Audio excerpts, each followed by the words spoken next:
University का मैदान खचाखच भरा हुआ था। सबके बीच अलियार हाथ में लाल गुलाब ले पिया के सामने खड़ा था। उसकी आंखों में सच्चाई थी और आवाज में दीवानगी। उसने कहा कि वो पिया से सच्ची मोहब्बत करता है। पिया ने एक पल को उसे देखा, मुस्कुराई और वही गुलाब थाम लिया। सबके सामने उससे कहा कि उसे भी अली से प्यार है। अलियार का चेहरा खिल उठा। उसने उसी वक्त कहा कि अब वक्त आ गया है सब कुछ सच्चाई से बताने का। वो अपने अब्बू और अम्मी को लेकर पिया के घर आएगा और यही रिश्ता सबके सामने रखेगा। पिया ने कहा कि वो इंतजार करेगी। घर पहुंचकर अलियार ने मूसा से कहा कि अगर वो पिया का रिश्ता लेने नहीं गए तो वो अपनी जान दे देगा। बेटे की बात सुनकर मूसा हैरान रह गया। कुछ पल की चुप्पी के बाद उसने हामी भर दी। अगले दिन मूसा अपनी बीवी और बेटे अलियार के साथ पिया के घर पहुंचा। पिया की अम्मी ने मुस्कुराकर दरवाज़ा खोला। घर में मीठी महक थी, पर माहौल में कुछ अनजाना डर भी था। तभी बाहर से असलम अंदर आया और मूसा को देखते ही उसका गुस्सा भड़क गया। उसने कहा कि मूसा जुआरी आदमी है और उसे अपने घर में कदम रखने की इजाज़त नहीं। मूसा ने शांत लहजे में कहा कि वो अपने बेटे के लिए रिश्ता मांगने आया है, मगर असलम का गुस्सा कम नहीं हुआ। उसने दरवाजे की ओर इशारा करते हुए कहा कि वो यहाँ से चला जाए और दोबारा उसके घर की चौखट पर ना देखे।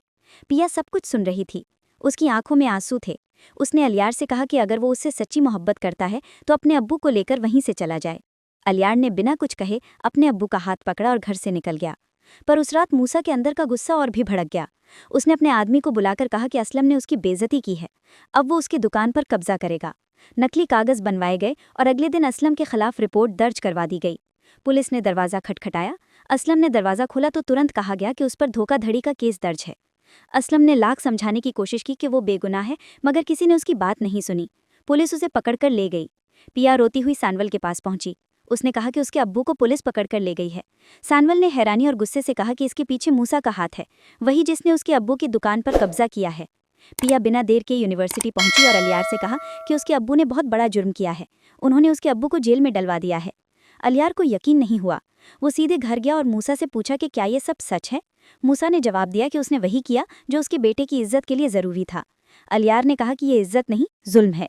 उसने गुस्से में कहा कि वो अब ऐसे बाप का बेटा कहलाने लायक नहीं। उधर सानवल ने अपने वकील दोस्त को कॉल की और पिया से कहा कि टेंशन मत ले, उसके अब्बू कल तक बाहर आ जाएंगे। अगले दिन कोर्ट में पेशी थी। सानवल और पिया कोर्ट जा रहे थे कि रास्ते में मोटरसाइकिल पर दो लोग आए और सानवल पर गोलियां चला दी। एक गोली उसके हाथ में लगी। पिया ने घबराकर गाड़ी रोकी और उसे अस्पताल पहुंचाया। डॉक्टरों ने इलाज शुरू किया। पुलिस और मीडिया अस्पताल पहुंचे। किसी ने पिया से पूछा कि हमला किसने करवाया। पिया ने बिना झिझक के कहा कि इसके पीछे मूसा का हाथ है। थोड़ी देर बाद डॉक्टर बाहर आए और बोले कि सानवल को होश आ गया है। पुलिस ने तुरंत मूसा को गिरफ्तार किया। जेल में मूसा ने अपने गुनाह कबूल किए और कहा कि असलम बेगुनाह है। अगले दिन असलम को रिहा कर दिया गया। वो सीधे अस्पताल पहुंचा और सानवल से कहा कि उसने उसकी बेटी की इज्जत बचा ली। पिया की आंखों में राहत थी और कहानी यहीं एक नई दिशा में बढ़ चली, जहां मोहब्बत फिर से एक उम्मीद बन रही थी।